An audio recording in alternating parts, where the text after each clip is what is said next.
mainit na balita mga kaboses ng masa, President Bongbong Marcos Jr., Liza Smugs at Tambaloslos Romualdez na windang matapos ilaglag at baliktarin ng mga kapartido mismo ng mga ito sa gobyerno. At wala na ngang kawala ang pulpolitiko ng mga ito at tuluyan na ngang mananagot sa mga kabalbalan at paghihirap at mga panloloko na ginagawa nila sa ating bansang Pilipinas. Ayon nga sa mga netizens, ay deserve umano ng mga pulpolitiko na mga ito ang mga pangyayaring masasamang ito sa kanila dahil sa mga paghihirap na ginagawa nila sa taong bayan. At sa kabilang banda naman ay talagang hindi na nga nila pinansin ni President Bongbong Marcos Jr., Tambaloslos Romualdez at Liza Smugs ang hamon ni Tatay Digong na sila ay magpa-audit dahil nga alam nila sa kanilang mga sarili na mabubuking ang mga ninakaw nila sa ating bansa. At heto nga, pakinggan natin ng buong detalye. By the way, this is Boses ng Masa at kung bago ka pa lamang sa aking channel ay mag-subscribe ka na!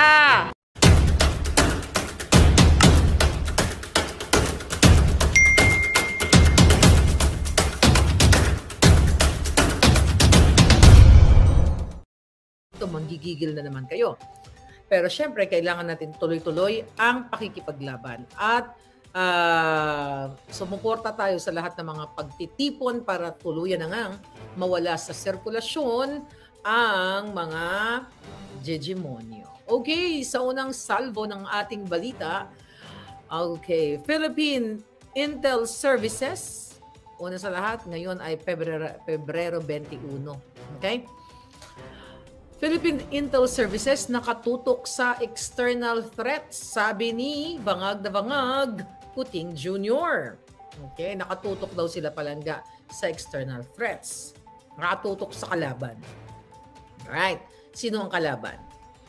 Walang kalaban ang Pilipinas actually. Wala tayong kalaban sa labas. Ang kalaban natin ay itong hegemonyong gobyernong ito. Tuloy natin ang balita bago ako magalit. Inilahad ni Pangulong Bangag na Bangag Polboronic Jr. nitong Martes na pinalakas ng intelligence services ng bansa dahil sa bagong mga banta. Asan ang mga bagong banta? Ang banta ay kayo. Kayong mga polboron. Binabantaan nyo ang kahirapan.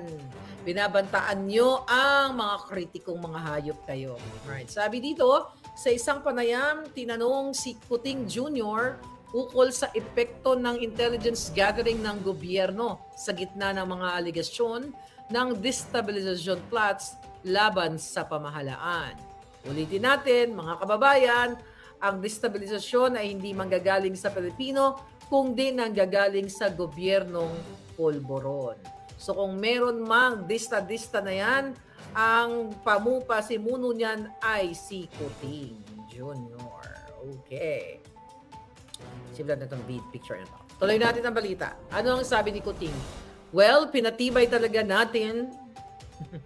Gayahin nga natin humingiwi. Gayahin ko Right.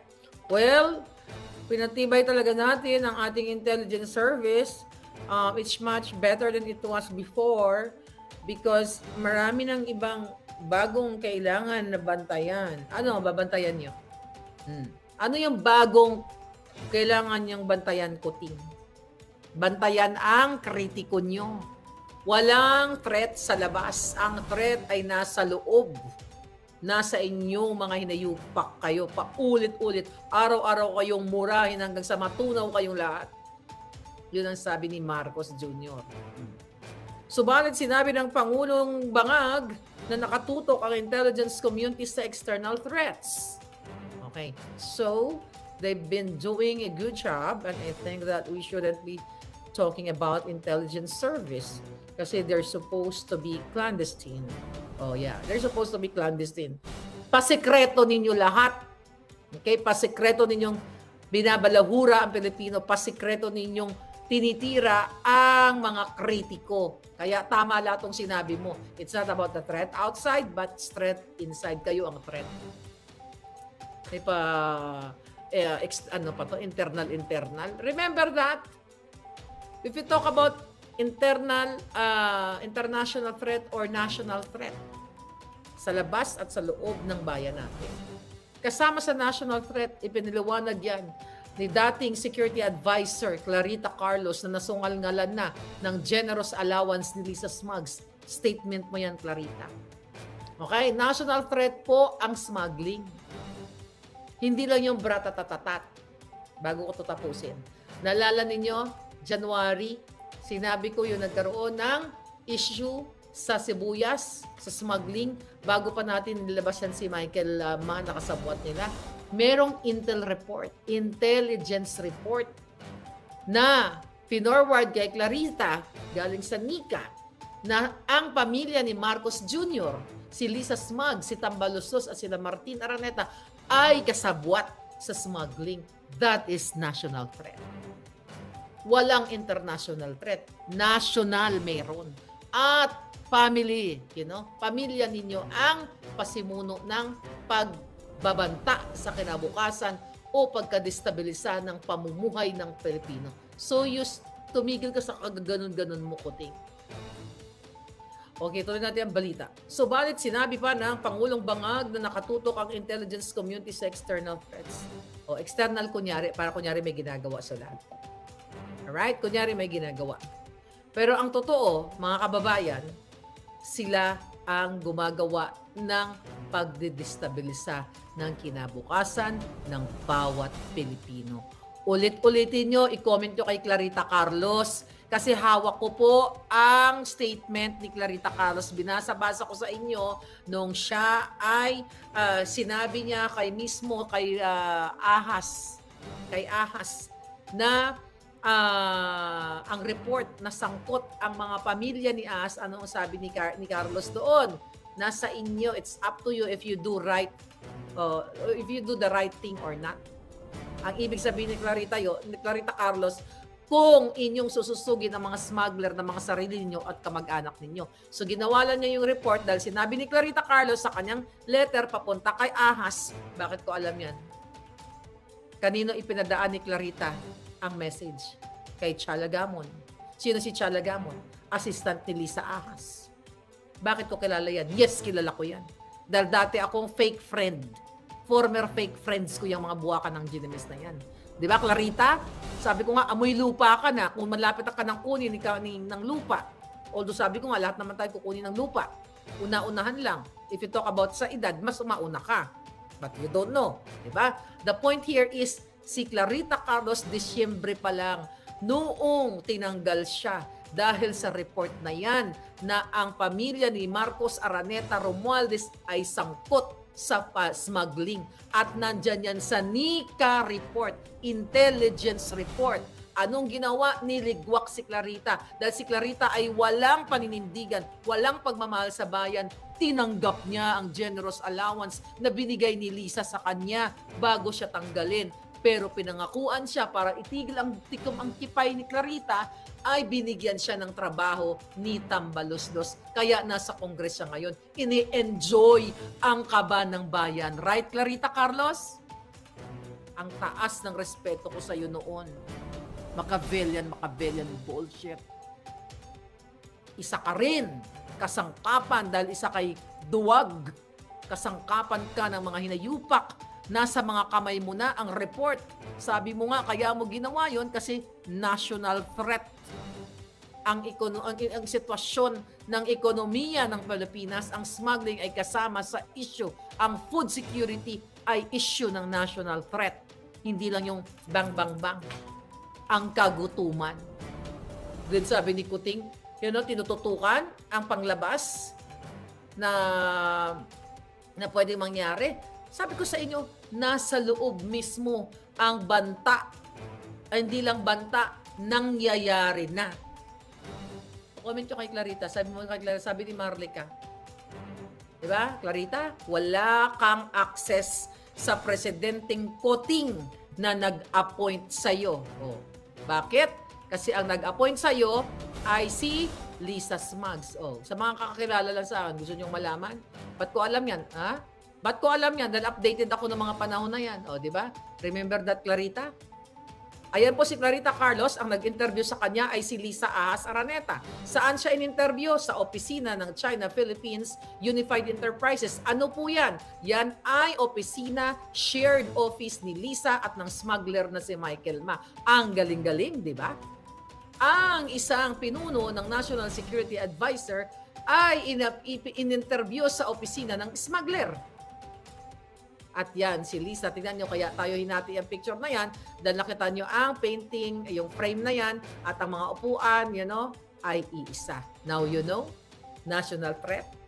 Kaya kung nakatutok kayo, kabisado nyo na to, ang issue na ito. May letter ka, Clarita. Pinadala mo kay Cha Lagamon dahil ayaw kang kausapin ng Presidente Kuting. Dumadaan ka sa mga sekretary. Kaya pa ulit-ulit kong sinasabi, anong klaseng presidente itong si Kuting na hindi niya hinaharap yung mga appointees niya? Ipinagtanggol pa kita, Clarita. Ipinagtanggol ko ang bayan sa katotohanan. Pero ikaw, hindi mo ipinagtanggol ang mga apo mo, ang pamilya mo, ang bayan mo. Dahil ikaw ay nasungal-ngalan ng generous allowance ni Lisa Marcos. Butod, mudlo, putot. Oh. Hawak ko ang ebidensya niyan, Clarita. Kung gusto mong kung gusto mong magkaalaman, lalong maano ang taong bayan. Tahimik ka hanggang ngayon, di ba? 1 taon na ako nagsasabi sa'yo. So again, let's talk about national threat o threat. Yan. Buhay ng tao, buhay ng Pilipino. Hindi makakain dahil kasabwat nga ang demonyong gobyernong ito. Ano pa sabi ni Kuting? But maayos naman ang trabaho nila. But then, I think more than anything else, they are really directed towards external threats under the internal than internal. Because those are more serious as far as we are concerned. Julol! Sinungalingan lahat yan. So noong Enero, pinabulaanan ng Armed Forces of the Philippines ang mga akusasyon ng military destabilization plot laban sa Marcos administration. Okay, wala namang magdidestabilisa sa kanila. Ang nadidestabilisa sa kanila, sila-sila nga. At Pilipino ang pinipilayan nila. Ang inaaratay nila ang buhay.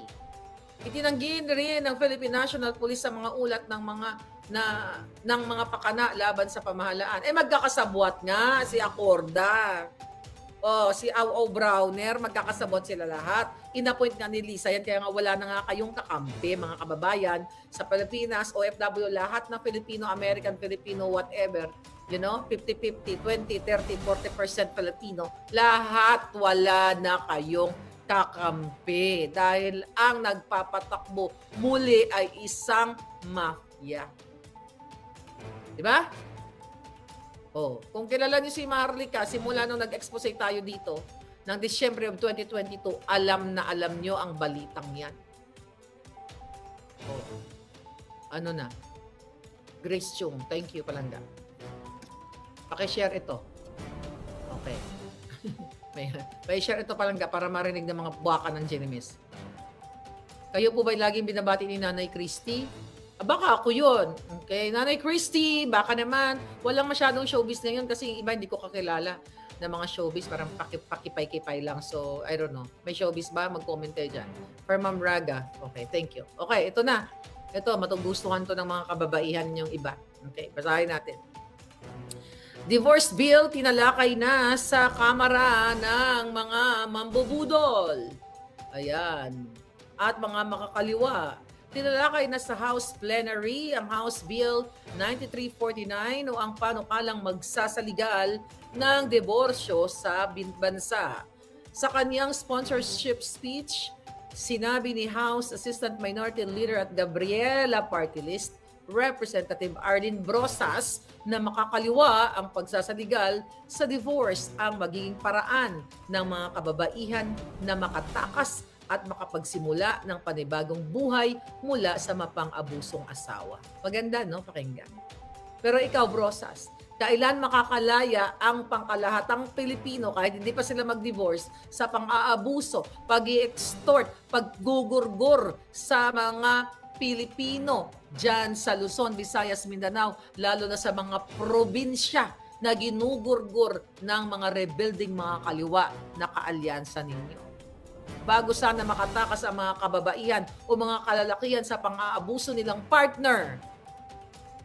Makatakas muna sila sa mga kaliwang rebuilding NPA na patuloy na nagpapahirap sa mga komunidad. Kaya ito mga drama-drama mo, brosas, isa lamang itong kapestihan. Dahil hindi buo sa loob ninyo ang para sa Pilipino, para sa mga kaliwang grupo. Bago nyo protektahan ang mga taong naaapi, asawa, mga spouses na naaapi, lipulin nyo muna ang mga sarili ninyo sa pakikipag-alyansa sa mga rebelding komunista. Diba? Galing, di ba? Ganito po ang mga hegemonyo sa Kamara. Yung mga bill na kunyari, para sa sa tao, pero yung totoo, ang catch mas malalim ang ginagawa nilang kababuyan sa pangkalahatang Pilipino. But, okay, sa honest na balita, ako ba ay sang-ayon dito sa diborsyo? Yes. Dahil marami talagang mapang-api. Katulad na lamang ng asawa ng Francis Chua na kaibigan ni Lisa Smugs. Hindi man natin alam ang away nila dahil nagkakagulo sila, dahil walang ang diborsyo sa Pilipinas. Ngayon ay tumakas itong kanyang asawa papuntang Turkey dahil peligroso ang kanyang buhay sa kanyang asawa, bitbit niya yung kanyang mga anak, nasa Turkey sila. Pero dahil sa kademonyuhan ni Lisa Smugs, ay nakipagsabuatan si Lisa Smugs sa DFA, Teddy Boy Locsin sa asawa niya, tinawagan niya, natulungan siya na magpalsipikan na naman ng mga dokumento para ma-extract ang mga bata at itong asawa pabalik sa Pilipinas para lalong maghirap sa piling ng kanyang asawa. Right? Arlene Macabenta, thank you palangga. Ayan, si Marfam Raga, nag-uusap sila. So ngayon, ito yun. Bago sana makatakas-takas ito, mga sinasabing divorce, which I am pabor po ako dyan. Kasi marami naman talagang biktima. Maraming biktimang lalaki man o babae, hindi makatakas. Lalo yung mga asawa ng politiko, na mga tumatakbo. Ako, may kakilala ako dito. Okay? Tumakas din, bitbit niya yung kanyang dalawang anak. Ang kanyang jowa, second family siya. Ang kanyang jowa ay politiko dyan sa North. Okay? Huwag na natin pangalanan muna ngayon kasi baka mawindang. Although nasa dyaryo ito open, ito yung kanyang issue. Pero parang hindi lang tayo maligaw. Tumakas siya dahil ayaw siyang palisin ng kanyang partner at gustong agawin sa kanya yung mga anak. Nandito ngayon sa LA, may legal battle pa. Okay, di ba? May legal battle. Panggigipit ng mga politiko sa kanilang mga partner, kaya tumatakas yung kanilang mga partner o mga asawa, Canada, Amerika, Europa, dahil takot sila sa Pilipinas, dahil walang batas sa Pilipinas kapag ikaw ay ordinaryo at ang kalaban mo ay politiko na may koneksyon sa mga hegemonyong mafia katulad ni Lisa Ahas Araneta. See that? Sabi ko sa inyo, itong mga balita natin, hindi lang mere na balita, basa-basa lang, news reading lang. No! Kailangan natin i-incorporate ang buhay na nararanasan natin, real story. Hindi lang basa-basa balita, boring yun. Kaya tuto kayo dito, mga hitad. Sabi ng hitad na brosas, given the country's history, the bill seeks to restore divorce as a rights-based option for majority Filipinos. An option based on the recognition that the right to enter into a marriage contract has the corresponding spousal right to end such contract when it has reached the point of irreparability. Okay, tama naman. Pero ito ba ang rights, okay, namin, rights ng mga komunidad, brosas, na mamuhay ang ating mga magsasaka na hindi aagawin ng kanilang mga crops ng mga rebelding mga kaliwa. Yung mga pipigiri sa Pilipinas, di ba? Sa mga probinsya na kinukuha ang kanilang mga baboy, kinukuha ang kanilang mga baka, kinukuha ng mga hegemonyong mga kaliwang mga kaalyado nyo rights nila yan, karapatan nila. Pero inaagaw ng mga makakaliwang grupo, kinukuha, inihila ang mga biik pa lang para lechonin nila. 'Di ba? Mga manok, mga bugas, mga saging, yan. Bakit ko alam yan? Probinsyana ako. At ang daming nangyayari noon pa nung akong kabataan, 'di ba? Na ginagawa ng makakaliwang grupo. So if you talk about the rights of women and men o lahat ng rights, dapat walang exemption. Hindi lang mamimili ka na ito, no, kunyari, concern ka. Pero ang totoo, tanginan nyo, pinababayaan nyo ang mga rebelding komunista na mag-extort ng pera sa maliliit na negosyante, yung mga revolutionary taxes, yung mga giatay ka mo. Stress and anxiety ang mga Filipino dito sa administration na ito, sabi ni Wating. Turian, madam, ganyan ang NPA na yan, naranasan ko yan, sabi ni Evil Yapando. Yeah. Nalabas na ang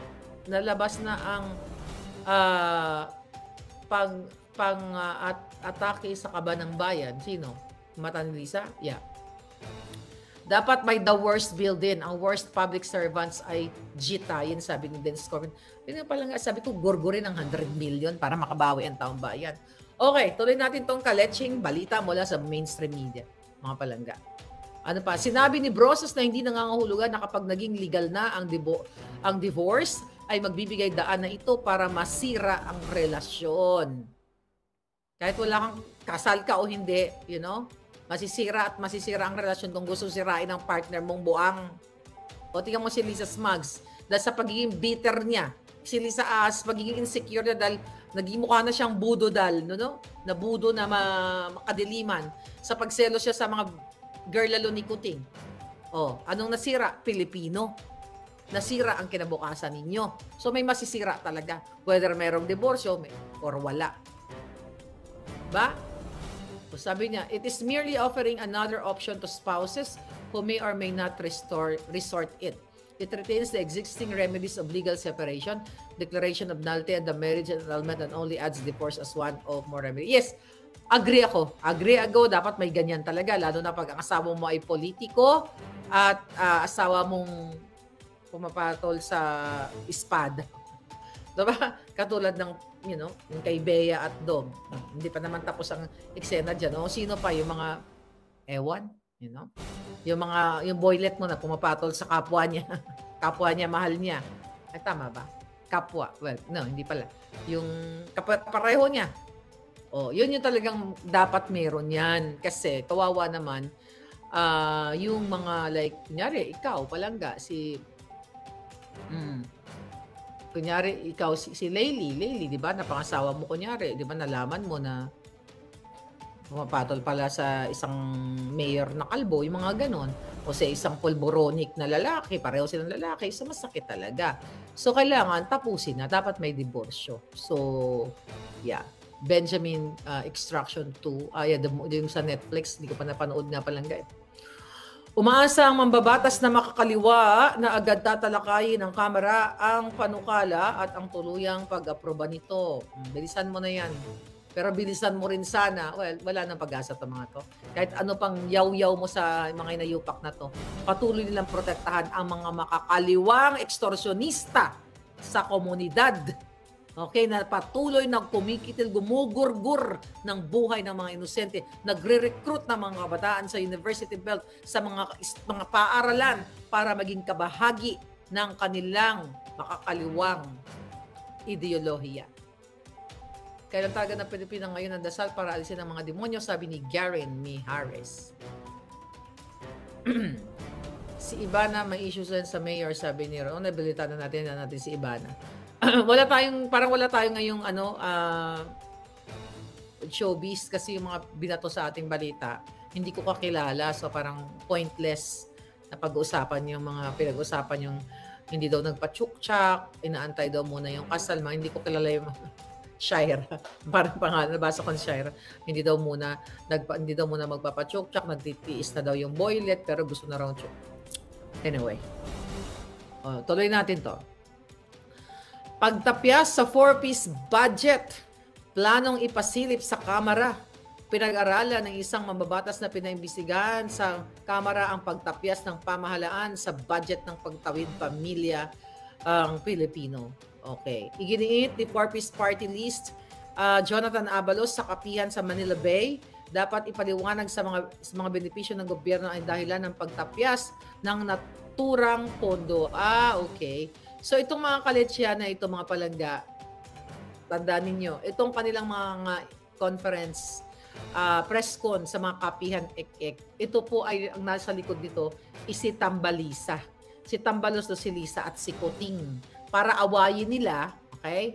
Awayin nila mga palangga yung like si Amy Marcos at si Duterte. Alright? At si Inday Sara. So ito alam ko papunta kay Amy itong balita na to eh. Marami ang napektuhan ng bawasan ng 13 billion ang programa. Malaking bilang ng mga miyembro ang natanggal sa listahan na nagresulta sa pagkaantala sa pag-aaral ng mga estudyanteng nakatakda na sanang mag-post o kunyari concern. Itong Abalos-los na ito. Kunyari sila concern. Tawag din dito, tiyak ni Abalos na mga benepisyo na kakampi ng mga ito ang Kamara sa nasabing laban. So yung issue na yan, mga kababayan, mapunta yan kay Amy Marcos. Okay? Dahil sinasabi nila, ito, sa balita ng mga kasinungalingan, na 4.3 milyong Pinoy daw na indalisa ni Senador Amy ng 4-piece na ayuda noong 2023. Ito, basahin lang natin for fairness. Sabi dito, halos 900,000 pamilya o 4.3 milyong Pilipino nakabilang sa pinakamahirap na bahagi ng lipunan ang hindi nakatanggap ng tulong mula sa Pantawid Pamilyang Pilipino Program 4-piece noong 2023 dahil inalis ni Senator Amy Marcos ang pondos sa kanila. Ayon kay Ako Bicol Party List, Jill Bongalon, inilipat ni Senator Amy ang pondo para sa mga 4-piece beneficiaries sa Assistance to Individual in Crisis Situations or AICS program.